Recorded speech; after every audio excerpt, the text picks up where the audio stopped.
welcome to Telile Today. Today we're going to take you out to Louisdale and we're going to visit the sewer treatment facility they have there. We're going to speak to Darin MacLean, who is the Municipal Engineer for Public Works. And then we're going to come back into the studio and we're going to talk to Alice McIsaac, who is a Special Investigator for the S.P.C.A. So join us now in Louisdale with Darin MacLean. Joining me now out in the site in Louisdale is Darin MacLean. Good morning, Darin. Good morning, Rhonda. How are you? Fine, thanks. We're here at the sewage treatment facility in Louisdale? That's correct. Okay. Can you tell me a bit about the facility? Well, this facility treats all the sewage from Louisdale.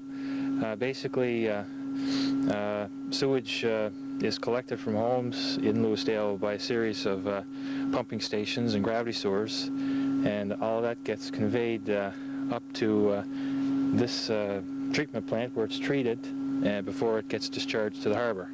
Okay. Now, there's a spot over here. We'll take a look at it after. Yeah. All the sewer comes into that one spot, is it? That's correct. Well, basically what we have here, Ron, is it's an aerated lagoon system. Mm-hmm. And basically we're sort of allowing nature to run its course and treating the sewage. And basically the process involves microorganisms which break down the waste and until it settles into these aerated lagoons. But Mother Nature sometimes needs a little hand. We have to add oxygen to the sewage to promote the growth of these microorganisms. And if you look just behind us here, we are actually injecting air into the lagoons to raise the level of dissolved oxygen in the sewage. So what actually does that? Do you have pumps under there that's pushing up them bubbles? No, I'll show you in a little bit, but basically there's a series of pipes that deliver air, just air from the atmosphere. Mm-hmm. There's a series of blowers that are located in this building just behind you there. Okay. And that pushes the air mm-hmm. into the lagoons. These concrete chambers, which you see just behind you, mm-hmm. are valve chambers, and they allow us to regulate the amount that goes into each lagoon. And you'll notice as you pan around, you can see that there's quite a bit more bubbling action that's going on in this first cell of the lagoon, and a little bit less in the next cell, which is just up here. Even less still in this one over here, and finally we only have a small amount in this lagoon, just right at me here. That's why you have more ice in this one, because you don't have as much movement, is it? That's right. It's more quiescent. Yeah. Mm-hmm. Okay. Now you were saying you treat the waste with you add something to the water to break it down, to add microorganisms? No, all the microorganisms are there, and we basically promote them and allow them to thrive, sort of thing. Okay. And they treat the sewage themselves. Mm-hmm. We add air to allow them to live and to grow. Okay. And basically that does the process. That's pretty a standard practice for sewage treatment. You allow the microorganisms to take over and treat the waste. Okay. Yeah. Now, how deep would you say these lagoons are? These are quite deep, actually, about 20 feet deep. 20 feet? Yes, they're quite deep. Now, just visually, Darin, in Ayrshire on the lower road, just opposite Telile, actually, there's the Ayrshire sewage treatment facility. Yeah. It looks totally different. It's only a fraction of the size of this. Yes. It's really small compared to this. Yeah. What is the differences in the whole process between here versus Ayrshire? Well, the Ayrshire system is a mechanical type plant, and typically those plants have, of course, a lot more moving parts. They take up a much smaller footprint. These stations, these treatment plants rather, are good in that they require a lot less maintenance. They will last longer. Okay. But the trade-off is that you have to have more space to build the lagoons. Okay. Now, from here, you say the whatever comes out of here gets dumped right in the harbor?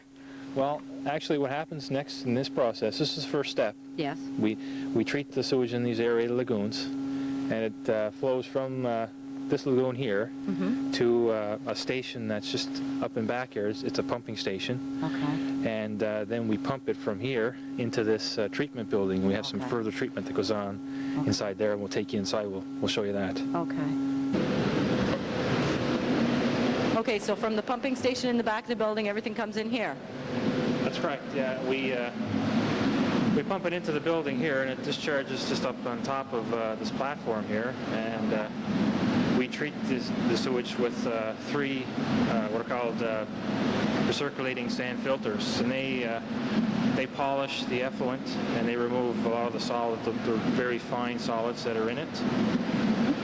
After that, it comes down to this unit, which is an ultraviolet disinfection system, basically using ultraviolet light to kill any microorganisms that may be left.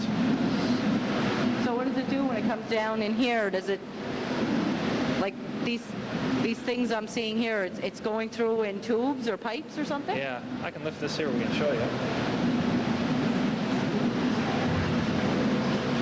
Okay. So the green I see, is that the ultraviolet light? That's correct, yeah. Okay. And they're basically like fluorescent lights, they're light bulbs, and they're very intense, and they basically kill microorganisms before it gets discharged over this little weir. Yeah. And that goes out to the harbor, and you can see it's quite clear. That's going out to the harbor. That's there? correct, yeah. It's very clear. Yes. Very clear. So them lights, how long would they last? Well, if we keep them clean, they can last us for quite a long time, you know, a year. I mean, they're basically like any other light bulb. We change them when we have to. Sometimes they burn out. Yeah. So what I guess standards do you have to meet? This water going out, is it tested on a regular basis? Yes, it is. We're required to have an approval to operate this plant from the Nova Scotia Department of Environment and Labour. And we're required to treat the effluent here to a certain standard before we discharge it to the harbor. Yes. So what levels, what are they looking for? What are they testing for, I guess? Well, basically, there's two main parameters that you have to monitor for, and one is what's called BOD, or biochemical oxygen demand. The other one is suspended solids level. Actually, there's a third more, less monitored parameter is microorganisms, coliform bacteria. Okay. And that's what this apparatus here is doing, is removing that. Basically, all of the BOD is mainly being removed by the lagoons, and some suspended solids. The remaining suspended solids are being removed by the recirculating sand filters that you see behind you here. Okay, can we take a look at those? Okay. Once again, this is from outside coming in here, right? That's correct, yeah. This is the starting. You can see just behind you, there's a pipe, and that's basically the discharge from that pumping station that we saw outside. Okay. So basically, we're coming in right here. It flows in a trough around, and then it enters one of these three filters. You can see there are three of them here. Okay. And this is kind of a unique setup. We use compressed air that gets injected down in a pipe that's at the bottom of these chambers. There's a special type of sand in there, and it's continuously recirculated and polished. Okay. What you see coming out of here... I see sand around there. That's actual sand? That's sand, yes. Okay. So what you see here is sort of the reject water, the dirty water. Yeah.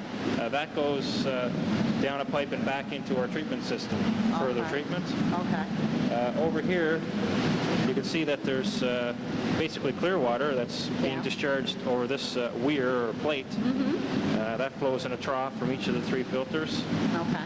And down to our UV disinfection system. Okay. Now, what about any solids, Darin? Is that going to be captured in the lagoon, or? That's correct, yes. It stays in the lagoon? It will all stay there, yeah. So what do you do? Do you have to dredge it or clean it every now and again? No, that has a certain life, but basically it's inert material that's there after being treated. And a lot of sewage treatment plants, the one in Ayrshad, for example, we would remove the solids regularly. That stuff is compostable. It's sort of a natural material, if you can believe that. So it's not a harmful stuff. It's quite inert. Okay, so now the testing that takes place for the environment, for Department of Environment, do you do that here yourself, or do they come in? No, we're required to do that ourselves. Okay. And we report the results to them. And basically basically we gather the samples and we send them off to Sydney to a certified laboratory there that does the tests for us. Okay. And they forward the results to DOE. How long would that take? Oh, it only takes about a week. Okay. Yeah. So do you have a bit of a lab set up here? Not really. It's quite an undertaking to do the testing yourself, and in fact, DOE requires a certified lab, Okay. and better off to leave it to the professionals to do it. So, yeah. So what would a facility like this cost? I believe this one was on the order of about $3 million. Really? Yes. So would this be like the Cadillac of water sewer treatment plant? It's state of the art. Yeah. Yes. Yeah. Okay, so what are these machines? These are the blowers that inject air into the lagoons. Okay. These run 24 hours a day, 7 days a week. Mm-hmm. They're automated and they're on a timer. One blower will run for 24 hours and then that will shut off, and the second blower will come on for 24 hours. It just Gives makes one a it break. longer. Yeah, exactly. That's exactly right. Yeah. Okay. Yeah. And what does that do? This is just a standard compressor. Okay. That's what we Pumping use the air. pumps air into our recirculating sand filters up above. That's quite big though for a compressor, isn't It's it? quite big, yes. It's, Okay. it's quite large. Everything is automated here. We have some pretty extensive control systems. You can see the controls here. Basically everything is automated and controlled. So does that mean you don't need manpower physically here, or We just do. to monitor? We do. We have to monitor. I mean, there are some maintenance things that we have to do on a regular basis, maintaining the blowers. But the benefit with the control systems is that it does alert us to problems, and we do monitor quite a few parameters on each of the pieces of machinery here, and it sort of alerts us before we have a larger problem, so we can come and fix it. There are alarms on our sewage pumping stations, and that involves, standard red light that will go off if there's some problem with the station. Here, this treatment plant is set up such that if there's a major problem, certain portions of it will shut down until such times we can come. We do monitor it every day, and we come. We can monitor it actually from a remote location in Arishat, in my office, and basically, it's quite automated, and it does take care of itself on a daily basis to some extent, but we still have to maintain it. Okay. Yeah. So how do you monitor it from Arishat? Via computer? Or? Yes, there's a series of radios that relay information about the pumping stations here, this treatment plant, our water pumping facilities here. Mm-hmm. It's relayed by radio to the site in Arishat, the municipal office. Yeah. Yeah. And the operator that operates this plant and all of our stations can use that information, so he can actually see what's going on in Arishat as well from here. So it's quite a nice system. I'll show you that in a minute. Okay, let's go check that out then. Okay, so this is the computer that will feed the information into the Arishat, into the municipal office, right? That's right. We monitor a number of sites here. This window here is showing what's going on at our treatment plant here. It monitors the condition of our blowers here, the temperatures, the number of hours they've been running, and whatnot. Over here, we're monitoring our filter pumps, the pumps in that station that's out front. And again, it tells us if there's a problem with leakage or if the pump has a mechanical failure. It monitors the number of hours that the pump has been running. We're also monitoring electrical parameters like a power supply voltage, amperage, UV intensity here. We're measuring the level in the lagoons. We do monitor some other sites. Basically, what we're seeing here is we have 8 sewage pumping stations which we monitor. I'll just show you one in particular. This station number 2. Which would be where? This station number 2 would be, that's where at? It's down, it should be down by the industrial mall. Oh, in Louisdale. Yeah, Okay. you can see these throughout. They have a green fiberglass enclosure over them. Yes. Yeah. This is sort of a schematic of what's going on. Okay. They're above ground pumps. There's a concrete wet well underneath. Yeah. And all the work that we need to do with those pumps can be done inside that green chamber. Okay. This is quite nice. It'll tell us what's been going on with that pumping station over the last month, if we want to go back that far. Okay. This is a chart that shows us what's been going on. We can tell exactly when the pump is running, when it's been shut off, if there is a problem. We can tell if it's cycling properly. They're designed to operate one pump and then another pump, similar to what we have here with our blowers. It gives one pump a rest, so to speak. And, this information is all gathered by radio, and is transmitted from here out to Airshat, where it's monitored there. And this computer here is tied in by simple phone line to that computer there. That allows our operators to use this and monitor every site from one location. Okay, so Darin, I guess you must have somebody on call 24/7. Yes. 365 days a year, because the municipal office is not open 7 days a week, 365 days a year. That's correct. What we have are a core group of 4 people. We have 2 water treatment plant, wastewater treatment plant operators. One is stationed here for Lewisdale, Evanston area, Whiteside. The other is for Airshat, Pays de Gras area. We have 2 more staff that I float back and forth between the 2 areas. They act as a repair crew. Okay. Yeah. So basically, yeah, you're right. 24 hours a day, 7 days a week, we're on call.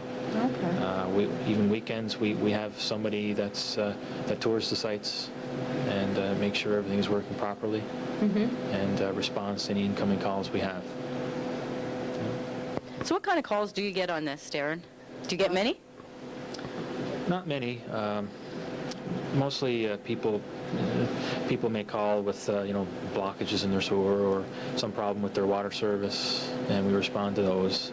Some people may observe some problem with a sewage pumping station. If they drive by and they see a red light on, they may call and alert us in that way. But most of the time, these guys are like the Maytag repairmen. They're waiting for the problem to occur, and so spend a lot of time waiting. Well, this is it. We do keep them busy by making sure that they do monitor the Each systems facility. and try to find problems before they become problems, so to speak. Okay. Yes. Yeah. Preventative medicine. Almost. Exactly. Yes. Right. Is there anything you'd like to add at this time, Darin? No, basically, I wanted to give you guys a little tour of what we have, and most people don't seem to realize what goes on once they turn the tap, or they flush the toilet, or turn the washer on. We do provide that service, and it's nice for people to see what they're getting for their dollar. We do take. I like to think we take a lot of pride and care in what we do, and we want people to understand that. So. Well, thank you so much, Darin. I thought the tour was very informative, and I hope the viewers enjoyed it as well. Anytime. Okay. No Thanks. Thank you, Darin. That was very interesting. Now we're going to go into the studio and talk to Alice McIsaac, the Special Investigator for the S.P.C.A. Joining me in the studio now is Alice McIsaac. Alice, welcome to Telile. Thank you. Now, do you want to tell me a bit about the job you have, Special Investigator for the S.P.C.A., is it? Actually, I'm a special constable. I was appointed under the Police Act, and I've been working for the S.P.C.A. for at least 4 years. And I enforce the Animal Prevention Cruelty Act. Okay. And I also enforce certain sections of the Criminal Code. And it's very interesting. I come across a lot of cases that are really, really sad, and basically what I do is enforce the Cruelty Act. Okay. Now, by cruelty, is it physical abuse, or can it be any? It can be many things. Sometimes people are having marital problems, and they might be mad at the girlfriend or the boyfriend and take out their frustrations on the animal. And sometimes people like to feel powerful, so they pick on an animal. It varies. Sometimes people don't even realize they're being cruel. They tie a dog out in the backyard on a leash that's too short, and sometimes the animal freezes to death. Dogs need water and care all the time, and people don't realize that. I personally have a hard time understanding this because I have a dog, a large dog, weighs about 120 pounds, and when I'm not in bed sleeping, my dog's in the bed sleeping, and you know, there's always food and water and treats, and she goes out when she wants to go out. Yes. You know, and I have a hard time understanding why someone would take a dog and tie it outside and not provide for it, at least. Well, sometimes, you know, when people have a number of children or they have other commitments or both people are working in the family, you know, they don't have a lot of time and they don't always do what they're supposed to do with an animal. I'm the same. I have 5 stray cats and an old dog, and my animals are not allowed out. My dog can't go out because it's too old now to, it has to be cared for in the house. But, you know, sometimes you tell people when you go to the home and you say, you know, you have to do this or that, and they look at you, you know, as if you don't know what you're talking about. But, you know, I really try to talk to people in a half-decent manner and tell them what I'm doing to educate them. And sometimes they don't even realize they're doing it. Right, okay. But you see a lot of things on the road. Okay, so for the people that doesn't realize what, you know, that they're not providing the best care for their animals, basically what do? You just explain to them that they need fresh water daily, or? That's right. All dogs are supposed to have an insulated doghouse summer and winter. You can't leave animals out overnight in the winter. A certain kind of dog, a husky, you can if it has a proper insulated doghouse. But common sense is what you think of. You know, if it's too cold for you to be out, it's probably too cold for your animal to be out. Okay. And I've seen a lot of frozen animals and a lot of sad things just by, you know, just in the last 4 years I've seen a lot of sad things. Yeah. And people sometimes, you know, some people use cats for target practice. Oh my. Yeah. They think it's kind of cool to, you know, take a cat and shoot it, you know, just for the sport of it. And some people just don't realize, you know, that an animal has feelings and they need affection and they need food and they need warmth. And it's common sense. And, you know, you can tell how a person looks after their animals by how they treat their family. I think that says a lot. Now, what do you do? I mean, I can believe that people intentionally deprive animals of food and shelter and water. What penalties can you impose on these people if they do this? Well, it varies, and it very much depends on the judge. The judge? The judge. Okay, so what happens? You go, say you come to my house and my dog has been left outside. Oh my God, never, but right. Say my dog is without food and shelter. Yeah. The first thing I do is give you a warning letter. Okay. And I give you, you know, I tell you, read you the Riot Act, and I tell you what I expect you to do to make things better for the animal. And hopefully you'll do that, and within whatever time period I give you to do it, I come back and I check to see if you've done it. And if you haven't, sometimes we'll remove the animal, or sometimes we will charge the person, depending on the, you know, severity of the incident. Okay. If it's really a severe incident, I will charge a person, and I can charge a person right on the spot. Okay. I can seize an animal and leave a seizure notice if the person isn't home. You know, I really have enough power to protect the animal. Okay. And what kind of charges are the person looking at? Well, they're looking at, I've been in court a few times, or they're looking at maybe a fine. They can be fined, quite strict fine, but like I say, it depends on the judge. Women seem to be recognized as being emotional about animals, and if you happen to have a male judge, they sort of go along that line too. They think that women are maybe a little bit overly emotional about certain things about animals. But I find with female judges, they sort of think the same way the ordinary person does, and you know, they give a stiffer fine. But they can also be prohibited from having animals. Really? Oh, yes. And I think the more public it's made when a person is charged, if it happens to go to court, I think the more publicity that person is given, the more they try and make things better for the animals. Right the wrongs. Yeah. Yeah. And you get the odd case where, you know, you can't tell someone anything. They know everything there is to know about an animal. But, you know, you just do your best and try and, you know, make them understand that animals have feelings. Right. So, So what would be the maximum fine? the maximum fine can be up to, I think it's $2,000 right now. And I think they are now looking, I know they're looking at it now. It's being looked at in the government. They're looking at increasing the fines and making the penalties more severe.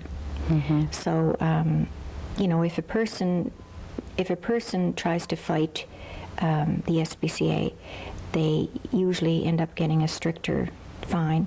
And you know, but like I say, it all boils down to the judge. It's completely up to the judge, and he weighs the evidence, and, you know, you can almost hope for the best, you know. Now, we've had a very rough winter, and I can understand where adequate shelter is necessary. But isn't it true for the summer as well, when we have a real hot, dry summer, that water is important as well? Yes. And shelter to keep them cool? Yeah, I've gone to homes and I've explained to a person, you know, a dog is on the step and he's on the deck and he goes under the deck when it rains. And if we have real hot weather, well, he's, you know, someone thinks, well, he's good enough under there. You know, he's never complained. Well, you know, the dog, how can he complain?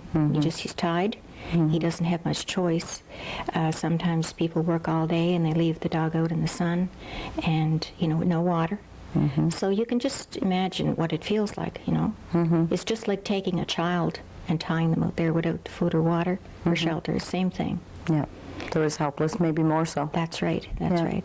And whether people know this or not, you know, dogs can't read. What annoys me the most is when people let their dogs out to pee. And, you know, they say, well, you know, he won't go near the road. There's no way my dog will go near the road. Well, they can't read. They obviously don't know where the traffic is going. Right. So, you know, the next thing you know, they're hit by a car and everybody's feeling sorry for the owner. Well, you know, they should realize that an animal can't read. The owner let the dog out unattended on its own. That's right. Yeah. That's right. Yeah. Now, I've personally experienced, and I don't know if this is something you can answer, I've personally experienced stray cats at my door. And I've found homes for several. Right. And I have a female cat that was fixed 8 years ago. And if something happens to her and I get another cat, it will be fixed as well. Right. I think it's more humane to have them fixed and see them having litter after litter and trying to find homes for them. How does the S.P.C.A. feel about that? Is it... Well, as I said, I deal with cruelty, but I think that people are of the understanding that the S.P.C.A. constable can round up all the cats and all the dogs and take them home. I'd like to, but I can't because we don't have a shelter in the immediate area. I'm hoping that we'll get one soon. We try to get people to neuter their animals. You know, I have 5 stray cats. They're all neutered. They're all in the house. I get hundreds of calls. In a month, I get hundreds of calls. Someone will say, you know, can you come and pick up these 8 kittens and the mother cat because I can't look after them. I'm doing this or that. And what am I going to do with them? You know, I can't take them home. As a constable, I cannot be responsible for stray cats or dogs. But if there's anything I can do, I can't transport them to Sydney or to Pictou, but if there's anything, like I can give them phone numbers, I can advertise for them, I can give them the animal hospital number, I can, you know, do whatever I possibly can to find homes, but the bottom line is neuter and spay your animals, both dogs and cats. And then we wouldn't have this problem of animals being, you know, eaten by bobcats or run over by cars or found frozen in the shed or, you know, stuff like that. Now, from my personal experience, Alice, and I'm sure other people can relate to this in our audience, I know cats were dumped. At least one cat was dumped in front of my place.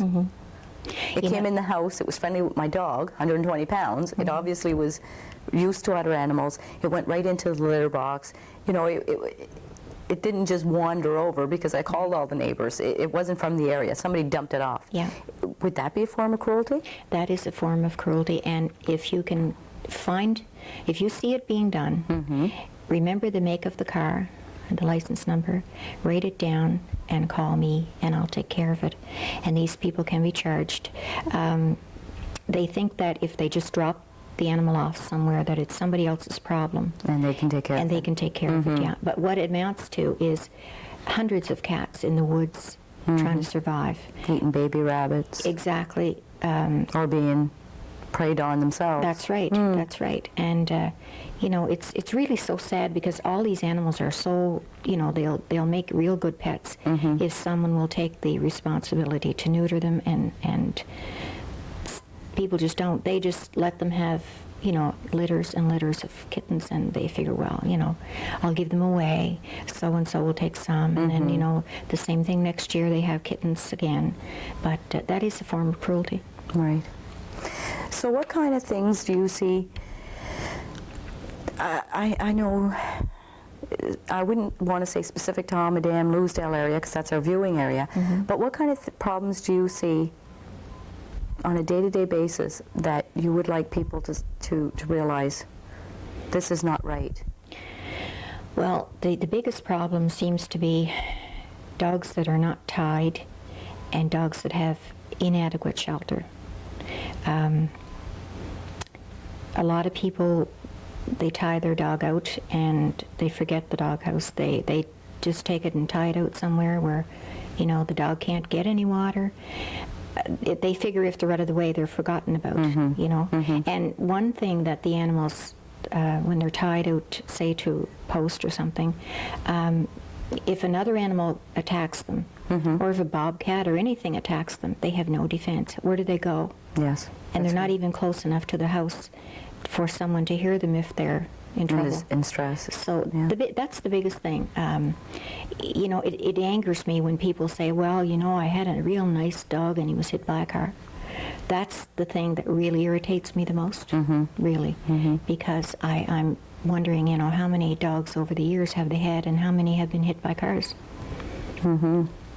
Well, I like to believe that I take good care of my animal, but she has ventured off a couple of times. The chain broke, or the clip on the collar came undone, and she has wandered next door. But one of the things I've done, and I haven't heard any complaints about it, I call my neighbors, and they know my dog by sight, and I tell them, if my dog should wander onto your property, give me a call, I'll come and get her. Right. And I'd really appreciate if they call me so I can come and get her, because then I know where she's been, and if it happens again, well, they tend to follow on old ways, right? Yeah. So, well, you know, neighbors don't mind if the dog gets off once in a while, but the thing that irritates me is all a person needs is a swivel, a good strong chain. That's right. And a good collar. And a secure post or whatever, and a good doghouse, and then, you know, basically you don't have to worry about the dog. I had her on one of these clotheslines. Yeah. It's stainless, I think, with a rubber coating on it. Yeah. It's supposed to be good for 500 or 1,000 pounds. Yeah. And it must have wore in one of the corners, and it just came undone. Yeah, it would with her. Yeah. Yeah. And another time it was the collar, the clip going from the chain to the collar came undone. Yeah. So I replace them, and every now and again I check them just to make sure the connections are good and That's right, yeah. Common sense, you know, like I said, if you have a child, you wouldn't, when you're getting in your car, that's another thing too, people getting in the car and the dog is loose and the traffic is going by, you know, you wouldn't let a child, you know, say 1 or 2 years old, walk across the street, yet here are all these dogs and cats out there just, you know, they're just targets for running wild, yeah. Okay. Is there anything at this time that you'd like to stress to our viewers? I'd like to encourage people to try to remember that animals need affection. You will find that most abused animals will make real good pets. Some of the animals that I've seized, they really, really are in need of affection.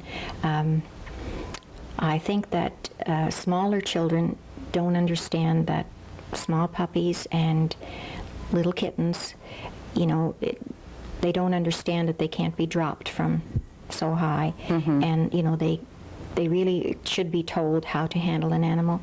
But I think that you know, there's There's one thing that you can count on with an animal. They're very, very affectionate. When you go home, they're always there, and you can always depend on them being there and being affectionate. Yeah. But if you're mean to them, that's another story. You'll be hearing from me, and my phone number, I think, is on your station. Yes, it is. And it doesn't matter if it's day or night, 7 days and nights a week, I'm available, and if there's anybody abusing animals, I'll find them. Okay. And believe me, I won't go easy on them. And, you know, I will be reasonable to people who are trying and don't really understand that they're harming an animal or not doing the best thing for it. But if they're doing it deliberately, I'll certainly charge them. Right. And probably enjoy doing it. Yes, yes. Well, thank you so much for coming in today, Alice. Thank you. I appreciate this. Thanks. I'd like to thank Darin MacLean and Alice McIsaac for joining us today. And if you have any show ideas or comments to make on today's show, I'd be happy to hear from you. You can reach me at 226-1928. Thank you for watching Telile Today. I'm Rhonda LeBlanc.